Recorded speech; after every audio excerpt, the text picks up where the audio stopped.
Unaangalia Baba Sam the King Tanzania TV channel. Kwa maoni na ushauri tumia namba zifuatazo 0752732515. Baba Sam the King.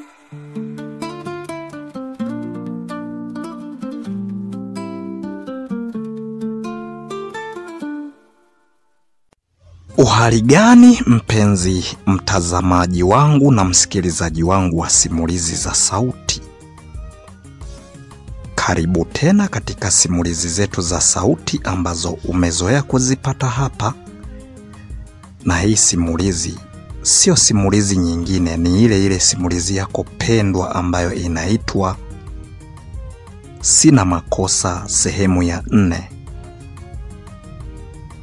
Sina Makosa ni simulizi ambayo inamwangazia kijana wa kuitwa Kituro na rafiki yake Zegadi ambao walisoma katika shule ya msingi moja, na hatimaye mbeleni wakatengeneza udugu.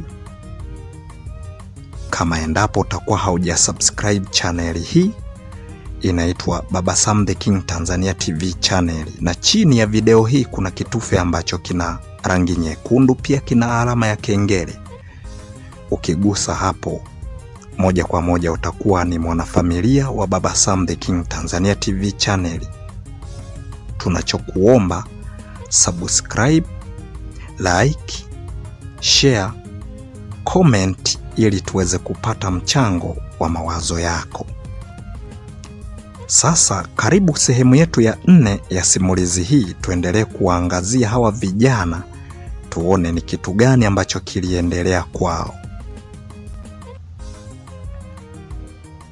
Baada ya kushangaa kwa muda mrefu, hapo ndipo ambapo Regina alizungumza tena huku akisema,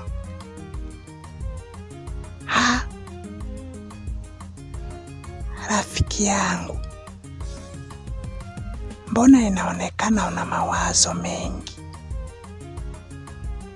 Ni kwa sababu gani?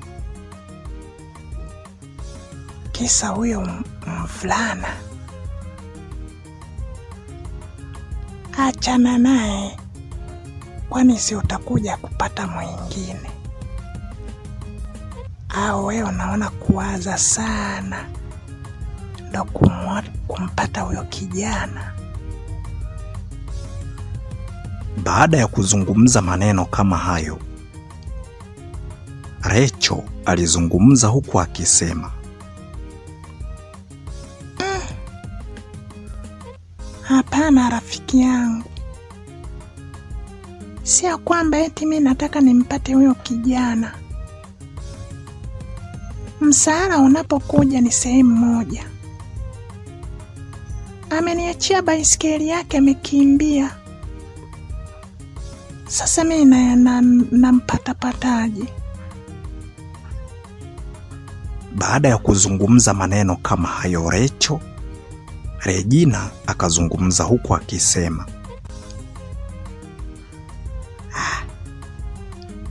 hapana rafiki yangu, sikiliza,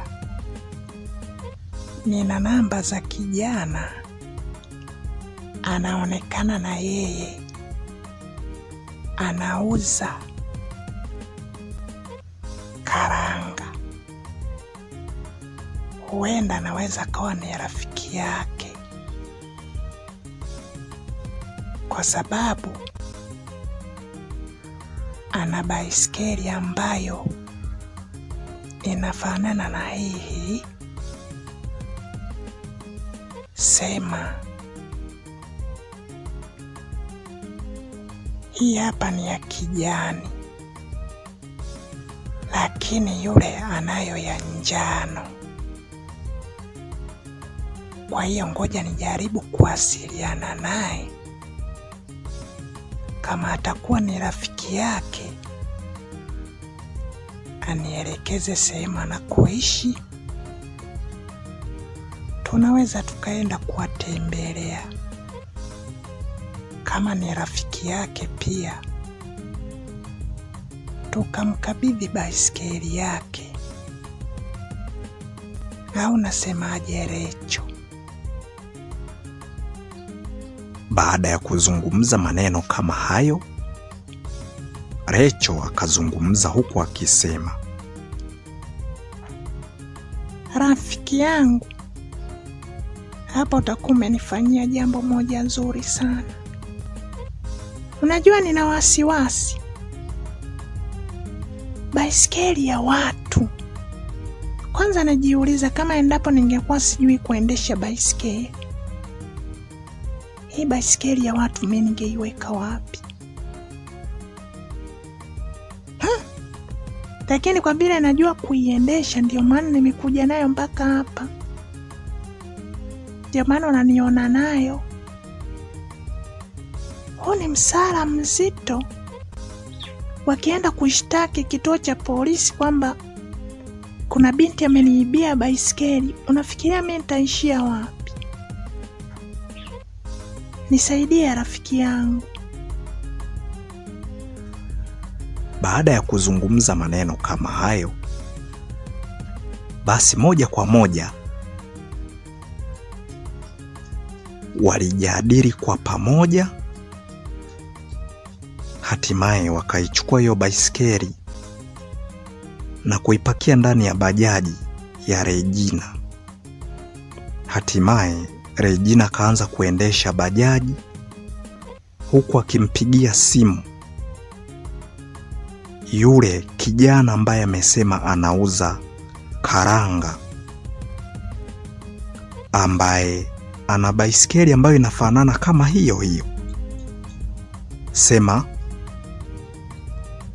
zinalingana na mfanano wake ni kama huo kasoro rangi tu, kwamba ile pale ni ya njano, hii hapa ni ya kijani, lakini ulingano na kila kitu vinafanania mpaka umbo. Hapo ndipo ambapo alipoanza kumuelekeza taratibu,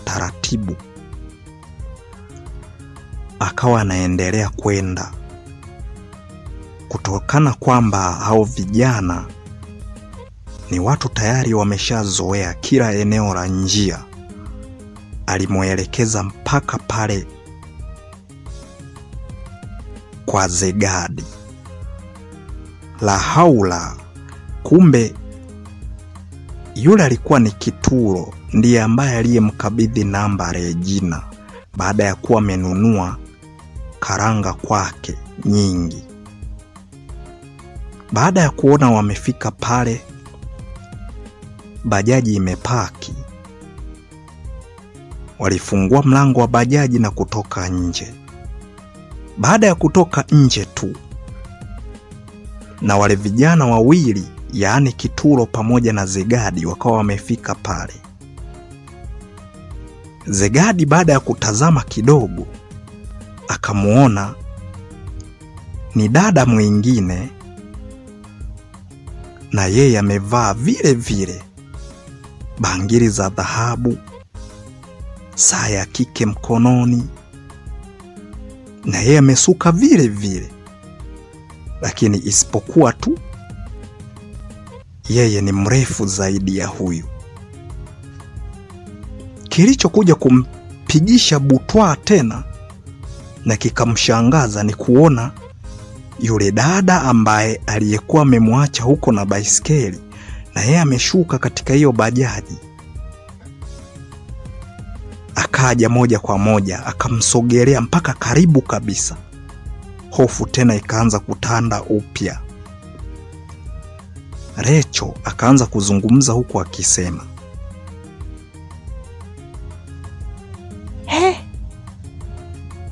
jamani, kumbe wewe kijana unaishi hapa.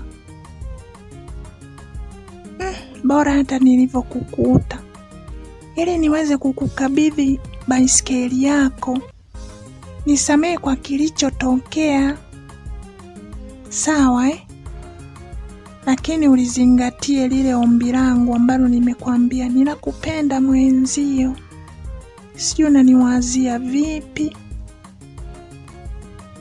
Baada ya kuzungumza maneno hayo Recho, Zegadi alichomoka kweli kweli na kufika mlangoni, akapita na mlango mpaka ndani akajifungia. Kituro akaanza kucheka kweli kweli. Akashangaa kwa nini rafiki yake amekuwa na moyo wa namna hiyo wa kuwaogopa watu na kuanza kuwakimbia. Kuna tatizo gani? Lakini Kituro alizungumza nao na hatimaye Recho akaenda mpaka kwenye bajaji, akashusha ile baiskeli na kumkabidhi. Pia akachukua shilingi 10,000 akamkabidhi Kituro ili ampelekee huyo Zegadi ambaye amejifungia ndani. Aliipokea moja kwa moja. Regina naye akaanza kumwambia Kituro huku akisema, sikiliza kijana, mimi sikukwambia kabisa dhamira yangu. Hata mimi ninakupenda, ndio maana nilinunua karanga nyingi sana kwako. Kwa hiyo ninaomba ukae chini utafakari kama utakuwa uko tayari kuishi na Regina. Niko tayari kukusikiliza. Baada ya kuzungumza maneno kama hayo, Kituro alizungumza huku akisema, vyema kabisa. Kama endapo wewe umenipenda, basi niambie unaitwa Regina nani ili niweze kukutambua. Halafu huyu binti uliokuja naye anaitwa nani pia? Baada ya kuzungumza maneno kama hayo, mimi hapa ninaitwa Regina Balungi. Rafiki yangu huyu atajitambulisha mwenyewe. Baada ya kuzungumza maneno kama hayo Regina, Kituro akaanza kuzungumza huku akisema, ndo ajitambulishe sasa ili niweze kumjua hata yeye, maana inaonekana sijui ninyi ni mapacha. Ninaona mnavaa vitu vya kufanana kweli. Mabangili yanafanana, cheni mlizovaa ndiyo, mkoba sawa, saa mlizovaa zote zinafanana. Kuna nini hapa kati? Au ni mtu na mdogo wake? Baada ya kuzungumza maneno kama hayo, Recho akazungumza huku akisema, hapana, sisi sio ndugu, lakini ni marafiki. Huyu anaitwa Regina Balungi. Regina Balungi. Lakini mimi ninaitwa Recho Baltazari. Sio, unaweza ukaona hatufanani, ila sema ni marafiki na ni watoto ambao tumetoka katika familia za kitajiri. Sasa mimi nampenda yule mdogo wako, nashangaa ananikimbia, sija ananiwazia nini. Ameona nimenunua karanga zote kwake, akaanza kuwaza huyu mwanamke hiyo pesa ameipata wapi. Sasa ndo akaanza kuona kama vile anataka kunikimbia. Simuelewi. Nenda kamwambia aache uoga bwana. Mimi ni binadamu kama nyinyi. Sawa. Baada ya kuzungumza maneno kama hayo, Recho, Kituro akazungumza huku akisema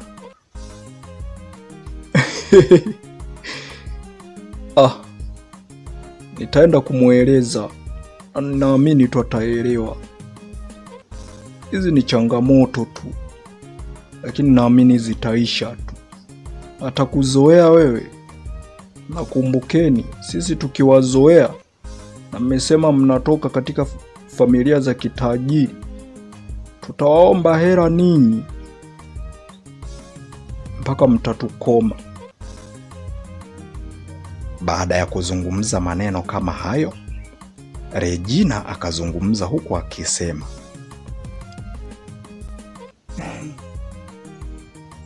kama wewe anza kuniomba hela sasa hivi, na ninataka nikupe hela.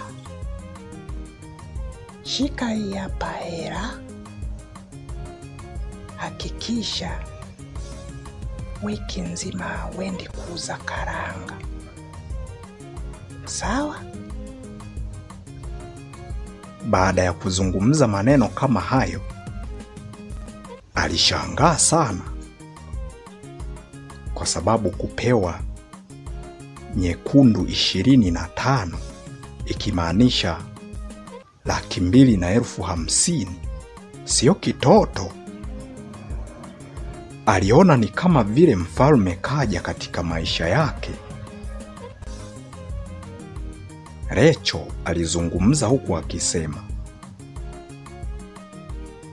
basi rafiki yangu Regina, tuondoke. Lakini ndo nakwambia, nenda kamwambia rafiki yako asiwe ananiogopa bwana. Mimi nimekuja, nataka ninyooshe maisha yenu. Nipo pamoja na shoga yangu. Maisha mtayapata mazuri. Acheni kutuogopa. Hata sisi tunaotokea kwenye familia za kitajiri, na sisi watu tunapenda. Nakumbuka mwanamke akikutamkia na kupenda, ujue amezidiwa. Sio, umenielewa? Na mpenzi msikilizaji wa simulizi za sauti, sehemu ya 4 ya simulizi hii inayoitwa Sina Makosa imeishia hapa. Tumemwona Regina akiwa amempigia simu kijana ambaye alimpatia namba ya simu, akiwa hamjui ni nani, lakini kaamua kumpigia simu ili waweze kumuuliza kama endapo ana uwezo wa kuwa na urafiki au udugu na kijana mwingine ambaye ameacha baiskeli yake na kukimbia. Lakini hawakumwambia moja kwa moja kwamba wanataka wamuulize kwamba yeye atakuwa anamfahamu huyo kijana au la. Yeye Regina alimpigia simu amuulize sehemu ambapo anakoishi, na Kituro alimuelekeza Regina mpaka akafika pale, na wote wawili walikuwa ndani wakiwa wanaendelea kujadili mambo ya hapa na pale. Wakaja kuwapokea. Recho alivyotoka tu ndani ya bajaji, tumemwona Zegadi amekimbia na kwenda kujifungia ndani. Kama endapo utakuwa haujasubscribe channel hii, inaitwa Baba Sam The King Tanzania TV channel, na chini ya video hii bwana kuna kitufe ambacho kina rangi nyekundu, pia kina alama ya kengele. Ukigusa hapo moja kwa moja utakuwa ni mwanafamilia wetu wa Baba Sam The King Tanzania TV channel. Tunachokuomba subscribe, like, share, comment ili tuweze kupata mchango wa mawazo yako. Je, unahisi ni kitu gani ambacho kitakachoendelea kama endapo Kituro ataenda kumsema rafiki yake kwamba aache kumuogopa Recho? Unahisi itawezekana kweli Zegadi aache kumuogopa Recho? Twende pamoja, endelea kuifuatilia mpaka mwisho ujue ni kitu gani ambacho kilichojiri. Na pia bado naendelea kukusisitiza, kaa chini tafakari, mtazamaji wangu na msikilizaji wangu wa Simulizi za Sauti. Kwa nini simulizi hii inaitwa Sina Makosa? Twende mpaka mwisho utajua ni kitu gani ambacho kinafanya mpaka inaitwa Sina Makosa. Mimi ni Hasdi02 Baba Sam the King, ni kuage niseme kwa heri kwa sasa mpaka sehemu ijayo.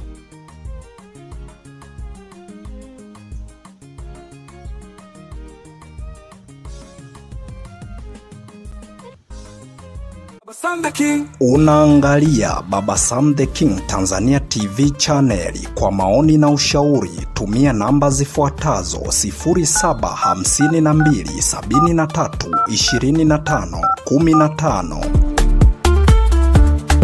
Baba Sam the King.